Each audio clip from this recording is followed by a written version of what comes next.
Good afternoon. I have to follow Cannibal. I'm not a sweet, but maybe I'm cinnamony. I think I've been circulating this. I think next year for Mac Sysadmin 24, we need to do Cannibal banana smoothies. Right? Right? Get a blender, a Cannibal in there, a banana, ice cream, little chocolate sauce. Put that into your evaluations. Patrick goes and does what the evaluations say, so you should put that in your evaluations. Welcome. I'm here for your post-sugar cinnamon crash, and we're going to talk about Platform SSO, which you may find some similarities to other things I've talked about on this stage many, many years ago, as it does get into directory services and some other stuff. So some cool bits, so let's take a look at it. We're going to be covering a little bit about what it is. We're a bit about how it works, and then we're hoping to have a whole live demo. Yay! Watch Joel's stuff fail on the screen. What could be more fun than that? And we may have live troubleshooting if that happens. All right. What is Platform SSO?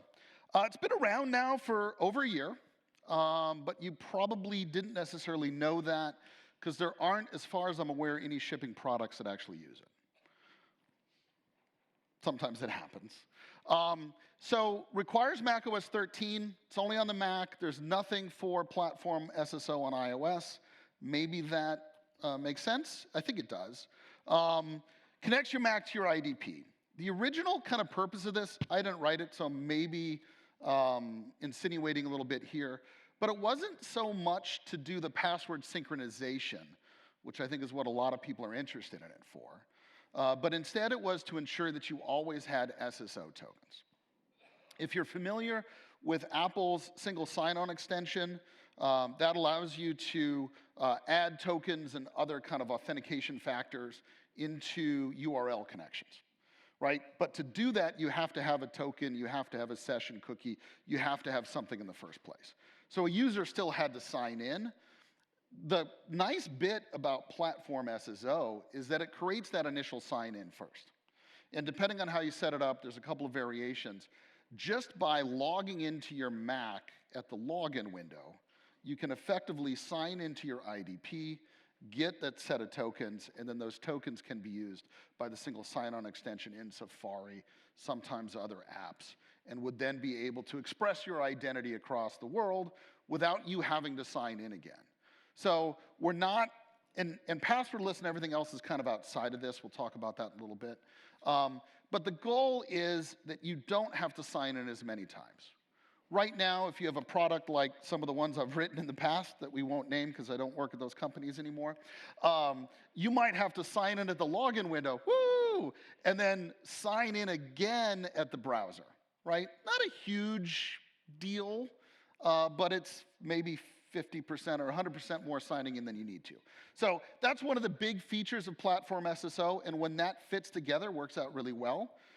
It also does the ability to synchronize passwords. And so that's what we're going to kind of focus on here, and we're going to use that to show how it also does some of the work with the tokens as we go through this. So started on Mac OS 13, tightly integrated with the single sign-on extension. There's two products that I'm aware of that have announced support. I don't think either one of these is shipping. I do not work at either of these companies. No, hey. So don't ask me any questions about these, but since I've got two up here, show of hands, who's using any of these in the beta form? All right, so about half of the crowd has that. So they're not real secret, and if you go on the Mac admin Slack, you can find a bunch of information about it. As far as I'm aware, I think they're both talking about shipping soonish. I think Okta is probably a little further ahead than maybe Microsoft is, but again, that's just my outside view of this. They're also both focused on the version 1 of this, right? We're going to show you a bunch of stuff about version 2. Ooh. Next year, Patrick, we need those signs at the top that tell the audience what to do. All right. What's new in macOS 14 Sonoma? What's really cool about this year is most years, macOS hasn't launched before Mac sysadmin. And we got to kind of tap dance around, what may or may not be public or not public. But this year's fantastic that Apple has done us a favor so I could have a whole session on Sonoma without having to talk about betas or anything else like that. So we're going to be doing this all on the release of Sonoma. So it's 14.0 that I'll do all the demos on. And it brings a couple of new pieces to it. The first of all is a much more integration at the login window. And specifically what a lot of people like there or excited about there is the creation of users at the login window, where you can just sign in with an IDP account that's never seen that system before, and you'll get a brand new home directory created, the user all set up, everything else. There's also some interesting flows. Version 1 did some group manipulation. This does more, including manipulation of the authorization database. So you can get kind of a little crafty. That was unexpected to me, but we'll talk about that. All right. When you're using Platform SSO, there's a couple of different methods of user authentication. The one that probably most people are thinking of is password-based, right? If you're using a password, the password gets sent to the IDP. The IDP then validates that you are who you say you are, sends some stuff back, boom, everything's good, right? That's good, probably what a lot of people are looking for. If you want to synchronize the password, you're going to have to use the password-based flows, right? I am a big fan of a future where passwords don't exist, and there are other methods of this which I'm very excited about. And so another one is you can actually create some keys locally in the secure enclave and use those to express your identity to that identity provider and then get tokens from that way. There is no password synchronization at that point in time because no passwords are sent. So it's some cool functionality that's there. It's a little more future looking.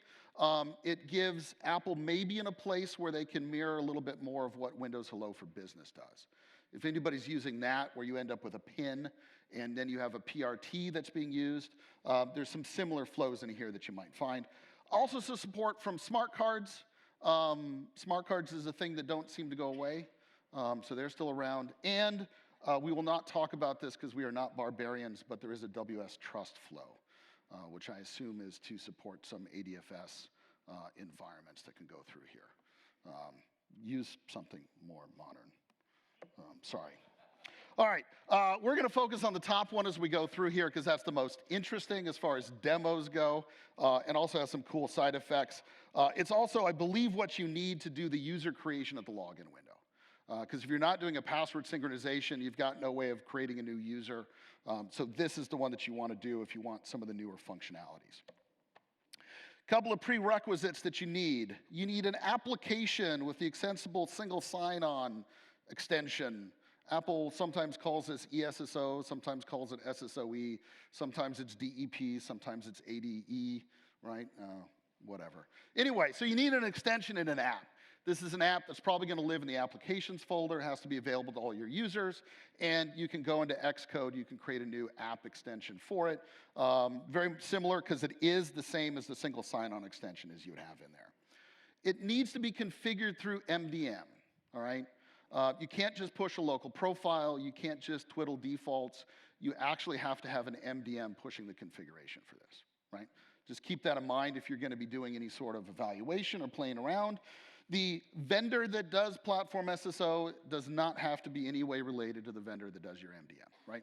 Two completely separate things, but you just need that configuration there. You also need some pieces on your IDP. So Apple has a lot of glue. If you've ever done deep links or some of the other things, Apple has what's called an Apple App Site Association file.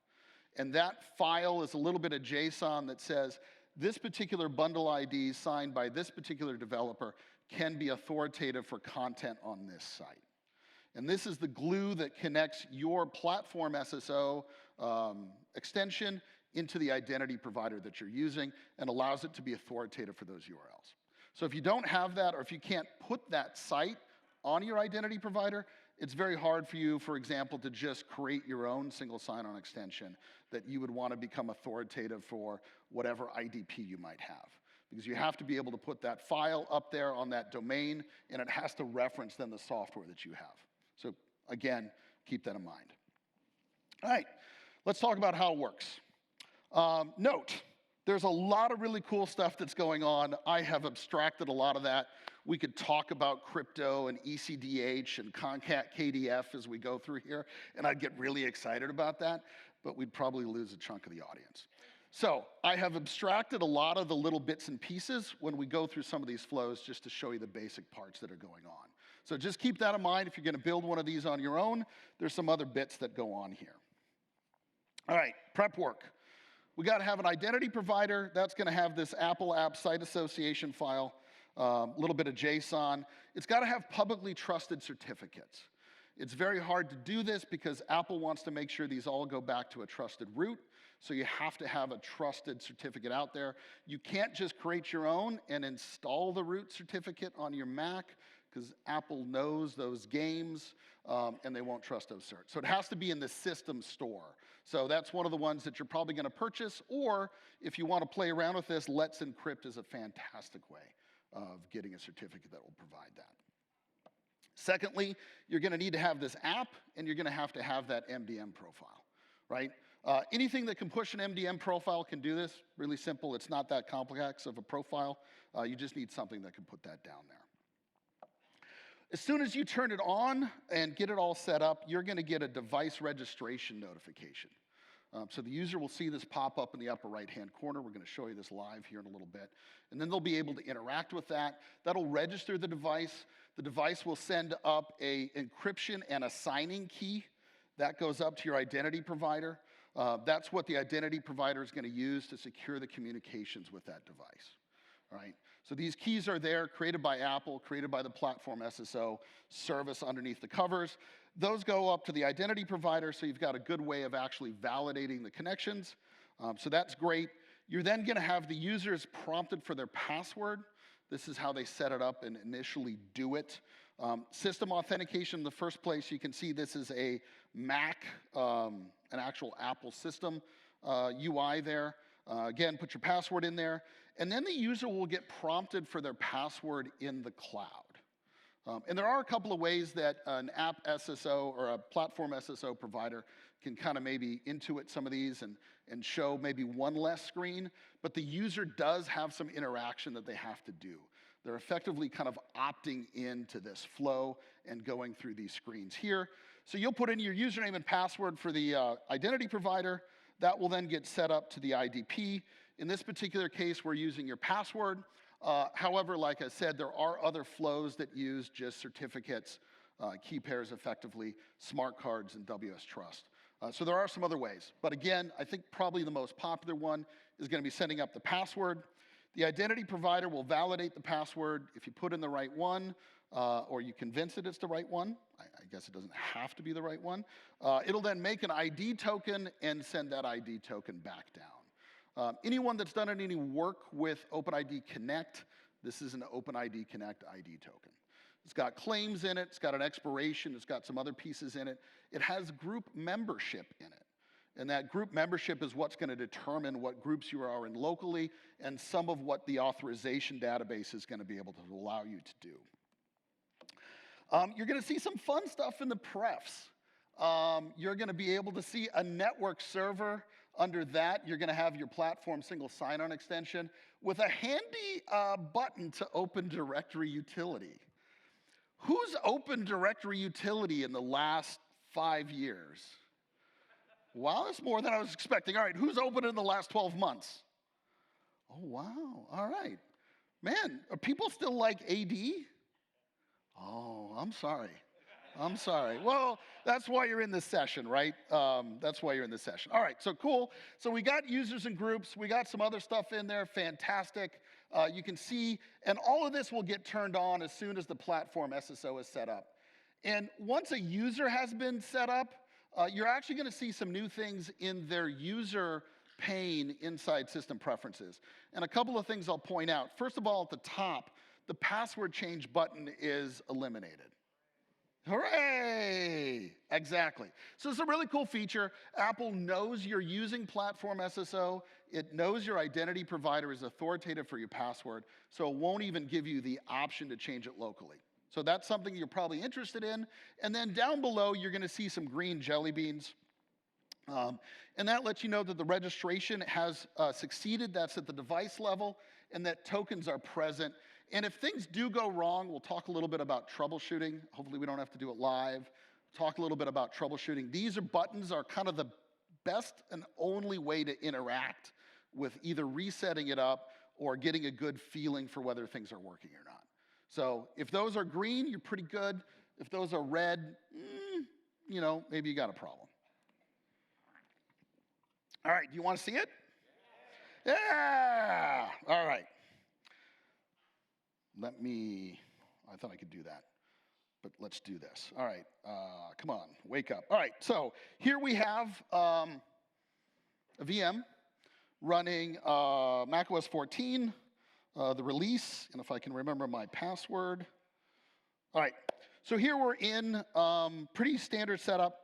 I've got a couple of enrollment profiles. One is just the standard MDM enrollment profile. Cool. And then I have a specific one for the single sign-on extension. And you can kind of look through this real quickly. It's got a couple of settings and some other stuff. Nothing too exciting in there. It's not that large. But then I have my little app, and we're just going to launch it here. It's the Platform SSO app, and it's going to say hello. And there we go. As soon as I launch the app, you can also do this if you install it from an installer. I just drag-dropped it in here, so I have to let the system know that it's there. Now I'm getting prompted for registration, all right? You'll notice that it's my icons. Apple allows you to brand these dialogues a little bit. I didn't have to do any of that work to make that notification show up. That's being provided by the system, but it is using the icon from my little Platform SSO app that I have here. So I can click on this. Let me hide this so you can get a better view of things. Click on this, and I can type my local password. I'm going to now get prompted to approve this. I'm going to turn on my developer URLs so I can actually use a Platform SSO service that's running on the same laptop. Ooh. And you can see things on both sides. So it's kind of fun. Cool, so we're going to use the developer URLs. We could cancel out of this, and that is one of the pieces that I'm not super excited. A user could decide not to opt in. If they do that, they're going to see the little notification in the upper right-hand corner every 15 minutes. So it is very nagware, but there's no way as an admin that you can force a user into this. They do have to have some interaction, and if they do really want to be a pain, they can ignore it for some time, right? So we're going to do this. That's going to set some stuff up. Perfect. And I am now going to, what was my username? admin@apdu.dev, and my password. So far, this demo is working fantastic. Cool. All right. Again, we need the big sign up at the top that tells you what to do. I can never find anything in system preferences anymore, so I search for it all. So a couple of things that you're going to see here. First of all, there we go. What do we got up here? Go to admin. You can see I've got registration and tokens. All right, so there I have the actual green jelly bean, so that's fantastic. That means things are working and in good shape. I've got a network account server here, so you can see my login extension, and it's been registered. And I can open directory utility. All right, fantastic. And I can look at search policy, and maybe it's a little grayed out there, but you will see a new search policy node for Platform SSO. Ooh. All right, I don't know why they didn't show this at WWDC. I think it would have gotten a round of applause for that. All right, so what we're going to do now, we're going to pop open terminal. We're going to make it real big so everybody can see it. And we're going to do discal localhost and cool local Platform SSO. All right, CD into Platform SSO. What's there? Nothing. What? I'll explain what this is doing as it's going through as we hit it. There's nothing to see here, literally nothing to see here.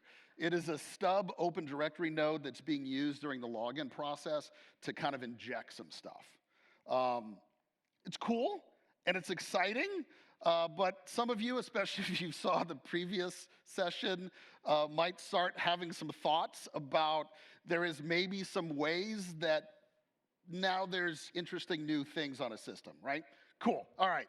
So that is Platform SSO from the command line here in Discal. We're gonna get out of that. And there is one app that you can use, and you've got to do app SSO platform-s, and you can see your actual configuration. So if the jelly beans aren't green, or the jelly beans are green, and you want to find out a little bit more about what's going on, app SSO platform-s or -status will then show you this dialog. And you'll be able to go into there and you can see a couple of things. Here's your device configuration. Here's some identifiers for the signing and encryption keys that are in here. The bundle ID of the extension identifier, some groups. This mostly is just replicating what came down in that MDM configuration protocol, or the MDM configuration profile.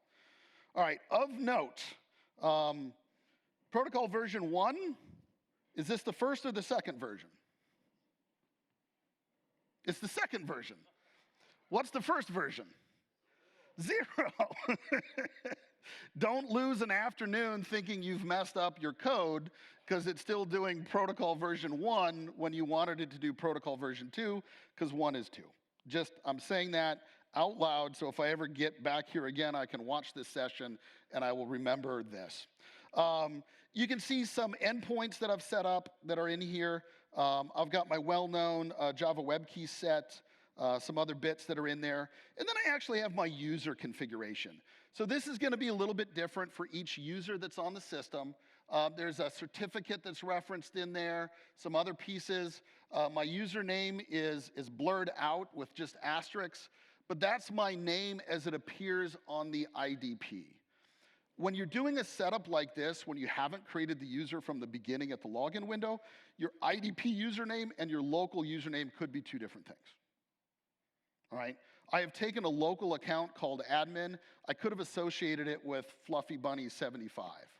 All right? They don't have to be the same. And when the account is already created, there's no problem, right? You just have to understand that I've got a different account name on the IDP than I do locally. Hopefully that's not a big deal anymore, because that's not that uncommon. Again, 1 is 2, I believe, down here as well. And then I've got the fact that I do have some SSO tokens. I've received some, and they're not yet expired. And if I open up keychain access, and I get very annoyed at this thing, yes, I really meant keychain access, and I go into here and I look at my passwords, there's gonna be 2 entries for this Platform SSO extension. And the first one is gonna be the JWKS cache, which is the cache of my Java web key signing, whatever JWKS means. It's the signing keys that my IDP is using. So that's cached in here. If you look at what the password is, it's actually just the raw JSON from that endpoint. You also have all the other good bits, which is in here with a GUID referencing your account. This is pretty heavily protected, which is cool. Both of them are actually in very similar ways. If you try to look at this here through show password, you won't see anything. It's a bunch of binary data, so you gotta carve it up and get it yourself. Note that it's specifically limited through an ACL just to com.apple.platform SSO. These keys are actually not available to my app. I have to go through the Platform SSO service to be able to access this. The Platform SSO service is kind of a layer in between, and it's the system doing a lot of these calls. I just get to ask it politely every so often, can I have this thing? And then if I do it my job and it does its job, it gives it back to me and life is good, right? Notice you can't change the access control for this. This is set up as one of the newer iOS style keychain items on the Mac, so it's got the iOS style ACLs and other things associated with it. All right, so you can maybe delete them. I don't even know if you can delete them, but you won't be able to do a whole lot here. Cool. All right, so let's change the password, right? That's what we're here for. Fantastic. Well, we should definitely do that. All right, so I'm going to open up Safari. And since I wrote this identity provider, I also wrote a self-service password changer here. And if I can remember there we go, but not the health endpoint. I just made sure it worked. Pass. There we go. Web design is my passion. This is the first time I've ever used a form button with submit. I applause. The sign up top would say applause. Thank you. Thank you. If it could be written in Swift UI, it would have looked fantastically better. All right, so it's not a very secure self-service password, right? It just kind of opened it up, but hold that thought. First of all, it tells me what my password is. If you're testing Platform SSO and you're specifically testing changing your password numerous times, it is handy to know what it is, as you may be 300 cycles down into your favorite password and not knowing if it's you or something else that's broken. It's got other users on the device. That's going to become interesting later. So I'm going to go and I'm excited for Mac sysadmin 24. So I'm going to go and I'm going to change my password. I hope when the evaluations come out, give me a 6 so I can come back in 24. Patrick assures me there's a 6 stars on the evaluation form, and if not, you should send him an email and put a big note at the bottom that Joel deserves 6. All right, brief sidebar there. Patrick thinks that's funny. All right, so I'm going to change my password. There we go. I'm now MacSys 24. You're going to notice I've got a new token here. And what's going on under the covers is my Platform SSO extension is also a single sign-on extension. So it's actually brokering this authentication into this web page by taking those tokens that I got when I registered for Platform SSO, and it's putting those tokens into the request. I'm actually doing a full OAuth flow. I've got a refresh token. I phone that home to my IDP. I bring down a new access token, and that access token then gives me access to this page. And you're going to notice that this changes every time I reload it. So this is daemon token, and I want to make sure I don't leave my tokens in GitHub, so I preface them with my own name so I know that I can search for it. So this is daemon token, and it starts with YD3. And if I go up here, and I don't really want to keep changing my password all the time, and I just hit refresh, it's going to take a little bit of a pause, and now I've got a brand new token that's down here. So this is one of the really cool effects of Platform SSO, is by just connecting my user account here to single sign-on and that identity provider, I'm now actually signed in Safari without having to go out and actually set up any sort of session cookies or anything like that, right? So this is some pretty cool magic, and it's actually a really cool feature of Platform SSO. All right, so my password is MacSys24. What's happened?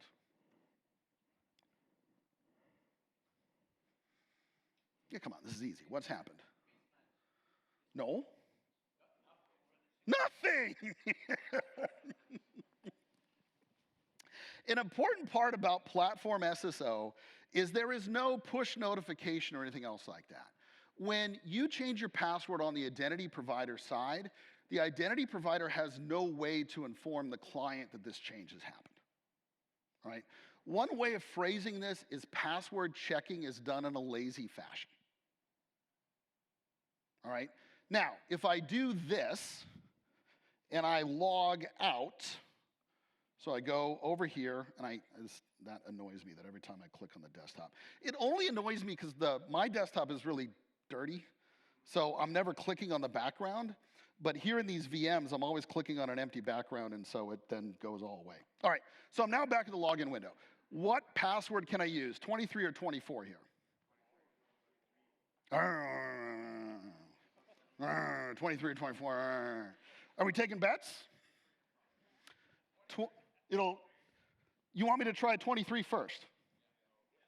All right, MACSYS 2, 3, return.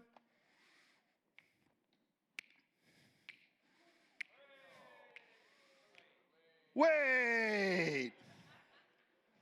Platform SSO, not only does it check passwords in a lazy fashion, it maybe does it in multiple forms of lazy. If your password is the same as local, and it hasn't been, I believe 4 hours is the time, if you match the local password, it's pretty good. It's pretty happy.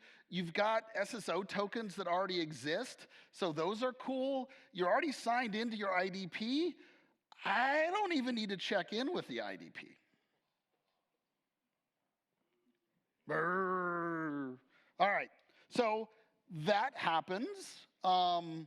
If I sign out again, now which one should I use? 24. Mac sys 24, hit return. Ye have so little faith. This demo is working great. This actually is normally, I don't know exactly what's going on. I haven't looked at it enough. Here's where I kind of stall a little bit and tell you it's going to be fine. It's going to be fine. What I can actually do here, I should have done this. This would have been better. This is how like the magicians hide what's going on. Here's the actual Platform SSO service. And in a very brief moment, it's going to start. There we go. It's doing an ECDH, concat KDF. I'm actually doing a whole bunch of crypto. That's exciting. Yes, applause. Thank you. Thank you. And I learned how to colorize my debug output. That's why I'm very excited about this. Look at that. It's got yellow like my shirt. All right, so now I'm here. So you believe me that I signed in with 24, right? So there's a couple of things that are happening here. First of all, it's prompting me for my old password.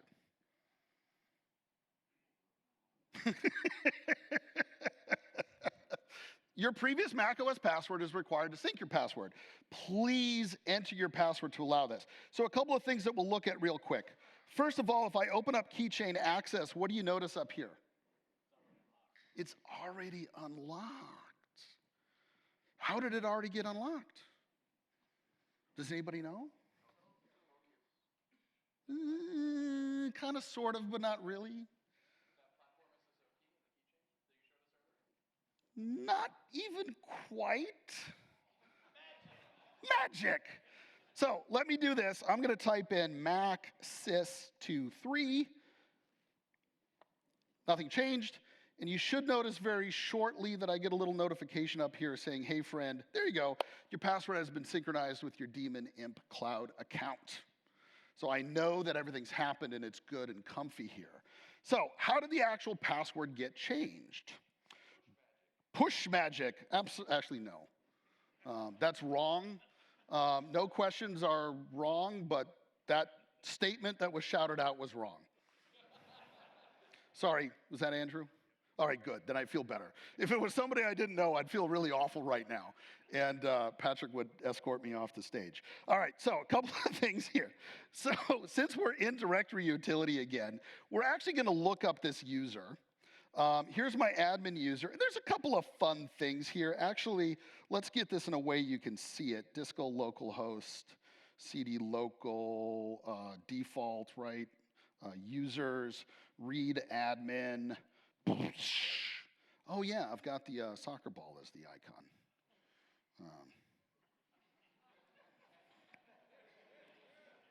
There's a way to not have it output binary data, but I never remember what it is.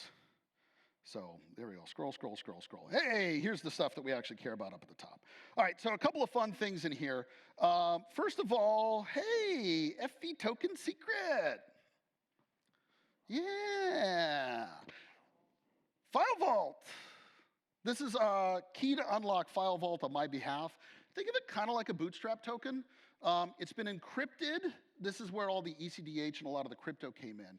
It's actually been encrypted with a private key that's being held by my Platform SSO service. All right?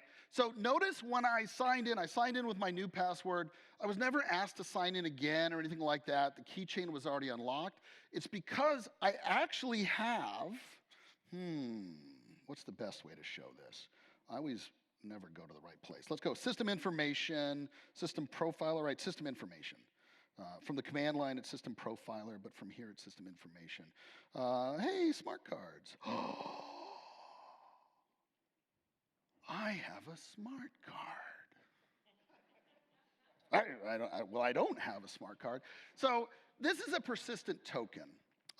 Persistent token is a CryptoKit extension that creates effectively a virtual smart card on your system. That virtual smart card is technically what's unlocking that file vault secret to allow you to rekey file vault to your new password. It's also unlocking your keychain. So if you want to look at any of the sessions on smart cards, I think we've done a few over the years here. I haven't, but Rich, maybe you did. Somebody did. I don't know. Who's done sessions on smart cards here? Not you. All right, well, you should have owned it. Yeah, that's all right. Good. All right, so maybe we had sessions on smart cards. Maybe they were the other conferences I don't like as much as this one. You're going to take that out of the recording, right? All right. So I've got a virtual smart card here. That virtual smart card is actually being held by my Platform SSO service. So all of these back and forth with crypto, here's my private key. Please don't copy it down. That'd be really a shame. And then you can unlock my keychain of a user I'm never going to remember again. Anyway, all right, so this is actually a cloud-based private key. There's some cool HSM kind of things that you could kind of do here. And it's a really intriguing way of being able to do this. So smart card is attached. The user has no idea that that's there. It's just all kind of happening under the covers. But that's actually what's doing a lot of this work. That's rekeying file vault for your new password and rekeying your keychain for that. Whoa. Yeah, all right. You're glad you came, right? I think. Cool. All right, so let's go back to the slides real quick. All right, so that was just mostly the version 1 stuff. The smart card stuff, I think, is version 2. Don't actually use any of my information on what version 1 is or version 2. I didn't care about version 1. I've only been doing this on Sonoma with version 2. All right, so the smart cards may be version 2, but at least as far as the password synchronization and the kind of user interaction that I showed you, you'll get that all in version 1, and you'll get that on Mac OS 13. All right? So now let's get to the really fun stuff. Version 2, new user creation. Couple of things that happen here. First of all, creating a new user on the account, on the box, requires a bootstrap token. So your MDM has to be able to provide bootstrap tokens to your devices. If that's not the case, you won't be able to actually get a new user created. Top tip that I lost a day on right there. All right. You have the option of creating users as admin or non-admin. That's some of the group manipulation that you can do, which is kind of cool. And the IDP can supply additional groups, but they need to be referenced in the PSSO config file. So some cool stuff in there. And again, it just kind of comes through with the standard ID token.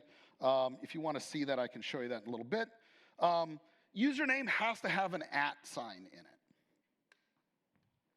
If the username doesn't have an @ sign at the login window, it won't get kicked over to the Platform SSO Open Directory node. Lost a day on that.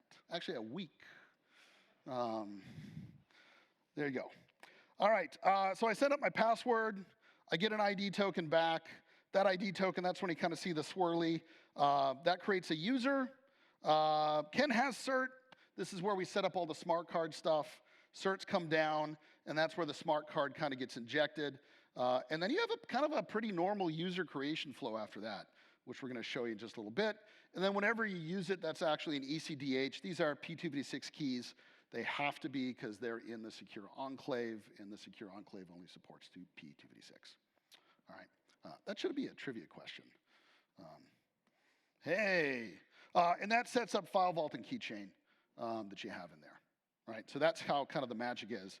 So because it's Candle Dog, we're having a world premiere. I don't think anybody has ever in public shown a live login of a user with Platform SSO, right? Ooh. Show us! Even more, publicly or not, show of hands if anyone has actually signed into a Mac with a Platform SSO user created at the login window. Let the record, oh, there is a hand in the back. Oh, that's rude. That's rude. Armin, you should leave. You weren't supposed to be in here. because I was about to say even nobody other than somebody who lives in Amsterdam wearing a blue jacket. Kind of matches mine. It's not nearly as high vis has ever seen this, right? So very exciting, and because of that, I'm using some gratuitous keynote animations, both to celebrate Kanelbulendag and signing in at the login window here, right? And this is, in fact, the Kanelbulen that I ate this morning. I can confirm that this object no longer exists. All right. So everybody but Armin can get very excited here. Even Armin should get excited. All right. Yay! No, your timing is off. I appreciate the enthusiasm. Your timing is off. All right, so we're at the login window. And it may have the thing, yeah. So hold, please. That's why S23. The one piece that is a little bit interesting, see? And it is kind of nice. Use your Daemon Imp Cloud account password to sign in. So I'm going to back up, do a 4. Now it's going to sign me in.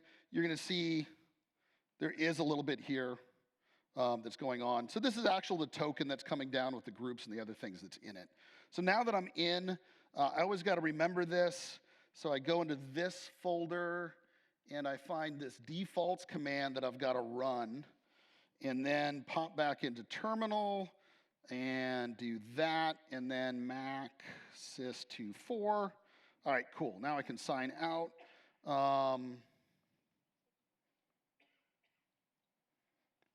Sometimes it did this automatically, but I have seen that you do sometimes have to force it. So by putting that one-liner in there, you can also do this through configuration profiles. I do have the other box that's here. All right? And by going to other, I can type in, my IDP is very permissive in that it takes any username. So I'm just going to create there, and I'm going to use Mac sys23, and I'm going to hit return, and you're going to see this spin here. I'm going to go back over here. First of all, you're going to see here's the Git Bootstrap token. This is Nano MDM. Thank you, Jesse. Also running on my laptop. So that just did this. I'm now getting here. Perfect. So this is all the ID token coming back. It's recaching the JWKS. This is still spinning. Hey, all right. Woo! So we have just done the first publicly for most people in the audience -1. Creation of a user at the login window using password SSO on Sonoma. I'm going to blast through, set up later. Really, set up later. Nope. Skip. Nope. Continue. Continue. Hey! Wait a minute. Didn't I just sign in as a user created via Platform SSO? What is this thing in the upper right-hand corner? Please complete registration. Maybe put in my right name, 23. Then make sure I got it right with the IDP. I chatted some with the folks at Apple about this. I think they wanted to be very, have the user be very aware that this was going on. So there's some privacy concepts here. But it ends up that the user, even though they've just got created via the Platform SSO flow, is still going to see some dialogues that they have to go through. All right. Now that this is set up, my password can be in sync, and I have a lot of functionality here. If I go into System Settings, and I go to General, I always forget where the hell users, there we go. Hey! Who's familiar with the Swedish naming laws? In Sweden, apparently, within 3 months of birth, you have to submit your name to be approved by the government. Knowing this, when you talk to Swedes, it's actually very culturally sensitive to ask them what their non-government approved name is. All right? Because many of them have secret names that they could not actually get registered. And this one was a protest name. If you go to Wikipedia, somebody's going to put it in the Mac admin Slack here. If you go to Wikipedia, you can find this, and that's actually pronounced apparently Aldi, is what that is. And they got fined apparently a number of dollars for having that little fun. And Lagerkvist, all right, there we go. All right, cool. So that's a user created, fantastic. Let's create another user. It actually holds up pretty well there. I think it's like 47 characters or something like that. So we're going to log out. No. We're going to go to other. And user 2, actually we're going to do not Patrick, because I'm not Patrick. Install, and you're going to see this shortly. You can do a little magic here. And I keep using my other password, but we're in Mac sysadmin. So I'm creating another brand new user. If we scroll over here, you're going to see there's the bootstrap token that just got picked up. So there it's thinking, and then you're going to see, and we can watch it go. It's exciting to watch text crawl across the screen, right? Do, do, do, do. How about them Gothenburg Bandits? What's the local sports team? Indians? Really?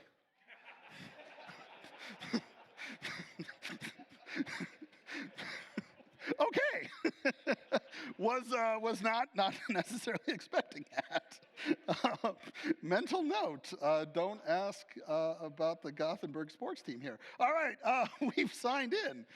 Continue, set up later, skip, continue, set up later, don't ask, continue, think, continue. All right. Yeah, all right, so I'm gonna do this and Mac. Everybody knows my password now. Boom, all right. So now we've got it all set up, tokens, things, smart cards, all that stuff is happy. Let me show you a few stuff. My identity provider is very name aware, and so if it's got not in the front of it, it doesn't put me in the admin group. And so this ID token that came down from the IDP did not have me in the admin group. As such, I'm not in the admin group, right? Cool. I mean, maybe cool. But what if I want to install software? golang.org. I'm going to download my favorite software package. There we go. Darwin, ARM64, allow. Cool. This internet's actually pretty decent when you get plugged in wired. So here's a package. This is much better than Python. You should never use Python again and only use Go for all of your web-based things. All right, cool. What's going on here? Aren't ISD, thank you for asking, Tom. And it's not me, it's Edla Soder. I have a random Swedish name generator. So I have no idea what it picks or how to pronounce them. I found a list online of old Swedish. Is this an older name? Yeah, she's dead, thank you. We are honoring her. Yeah, hopefully it's not someone's real name here. That'd be awful. I should have cross-checked that. Mental note for next time. All right, so Edla here is going to be able to install software, MACSYS23. Boom, I'm installing Go. How this worked is that in addition to setting admin or not admin in that ID token, I am also sending through other groups that the user might be a member of. And so in Edla's particular case, I have set her up, users and groups. I look at this, you can't really see it from here, but you do go down into this kind of little different groups setting. So Platform SSO has a software install group. If I do the I on here, you can see that Edla has actually been turned on for this. And that's what allows Edla, through the magic of a profile, to then actually install software under here, this authorization groups. And so we've given Edla authorization to system install software and that's part of the software install group. Armin, did you see that? Fantastic, we've got something new? All right, exciting. Exciting, all right, yeah! Something never seen before. You got it here first in honor of Cannel Bullendog. How badly am I butchering that? Own it, thank you, Eric. All right.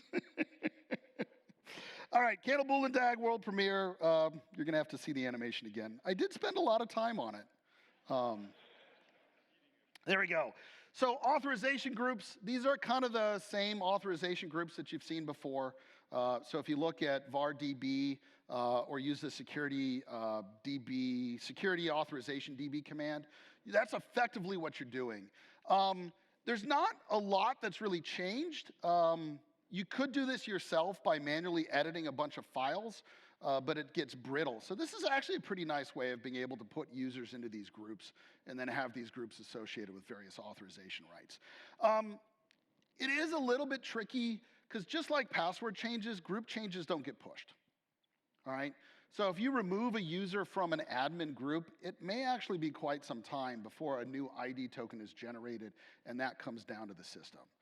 So don't really think of this as kind of just in time or any sort of really like you would do with the permissions app or something else like that to elevate users, because there's going to be way too much lag on this. All right, so keep that in mind. And I have seen it sometimes. I haven't been real scientific about this, but it may require an actual full logout, login cycle, especially for something like demoting the user from admin to non-admin while they're already signed in. So just keep that in mind as you go through it. All right, we've got about 30 minutes left. Patrick said I could go late. Actually, we got a few minutes left, so we're going to be efficient. And since Patrick every year says, speakers, remember, don't allow 20 minutes for Q&A because sometimes we don't get a lot of questions. We're going to have a guided Q&A session. So these are all the questions you were going to ask but didn't, or didn't know you were going to ask. You're going to ask them now. All right, what's the best way to troubleshoot the app SSO platform -S? And if you do logging on a subsystem, COM Apple app SSO and a category PO diagnostics. There's a lot of log messages that come here, so just be prepared. There's a high volume as these operations have. Does this have to come from my identity provider? What's the answer? Pretty much. I've got some ways, maybe, but you're gonna have to buy me beer first before we get into those. Can I have only some users on the Mac using Platform SSO? Yes or no? Boop. Once you've turned this on, any user that's signing into the system is gonna go through those same prompts. As an app SSO, as a platform SSO extension, I have no way of isolating some or not others. So just keep that in mind, all right? Platform SSO connected to Apple device enrollment in any way? Yeah, no. That's maybe not the answer you're looking for, but there's no real connection between here, partially because app SSO has to have an app installed. It's got a lot of other pieces that are part of it. So if you're taking a new Mac out of the box, you go through Apple device enrollment, that app isn't on there. So ADE is exactly what ADE is. The user would get to the desktop, you would have your packages and other stuff installed, and then the user would be invited to get everything set up with some of those prompts that you've already seen, all right? Can my identity provider push a password change? You should know this by now. No, all right? It's all kind of interactive with the user and the user being able to trigger an authentication event. How often is the password synced? Yes. The Apple documentation talks about every 4 hours. So if I am at the login window and it's been more than 4 or 5 hours since the last time I got an identity token, it will go out and get another identity token, all right? So it can get picked up. It does, again, seem to do it kind of in the middle of the login process. So you may be able to sign in with your old password, but by the time you get to the desktop, you're going to be prompted to change it. All right, slightly different UI than what we showed before, but that'll be in there. How does this work with File Vault? Kind of, sort of. It actually works reasonably well with File Vault, mostly because it's got those smart cards to unlock keys and then rekey File Vault for that user. All right. The only thing to keep in mind, and this is with that kind of delay on the password sync, if I change my password on my identity provider, like through the web page, and then immediately reboot my machine or shut it down, that machine won't have gotten that change. And so when I boot it back up and I'm at the File Vault login window, it's going to be my old password and only my old password. All right, so keep that in mind. Rich. So the question is, behavior different between Intel and Apple Silicon? And I can honestly say I have no idea. I have no Intel systems anymore. They are dead to me, Rich. And I'm offended. I'm offended. As an Apple shareholder, I am offended that you would not have that. And I actually have no idea. My guess is it probably is very similar because you don't have network at the File Vault screen on either side, right? So there's no way for Platform SSO to really get engaged and check anything remotely until you've gotten past that. How does this work with MFA? Yeah, it doesn't. So when I talked before about, there was a couple maybe commercial versions coming out of this, and you might have thought to yourself, but Joel, you don't work at either of those companies, and you've built one of these. Are you going to do it? We need MFA. We already have a login window that supports MFA. We already have a login window that supports offline MFA. We didn't think in its current forms that this is where we want to go. So we're very excited, and we hope a lot of people use this. We're actually kicking around maybe open sourcing the entire Platform SSO service so you can play with it yourself. Because we do want the ability to have MFA at the login window, especially for user creation, right? We think that's very, very important for doing this. And that's one of the reasons why we dived into this as much to kind of understand. Trust me, I do not want to ever write another login window on the Mac. I am, and I don't want to. I'm up to 3 or 4 already. I don't need more, so I'd love for Platform SSO to be able to provide that. Does the user have to interact with Platform SSO to get it set up? Yes. There you go. Yes. Other questions? We're probably out of time, Patrick. Yep, he says yes. So I should move on? Please. Thank you very much.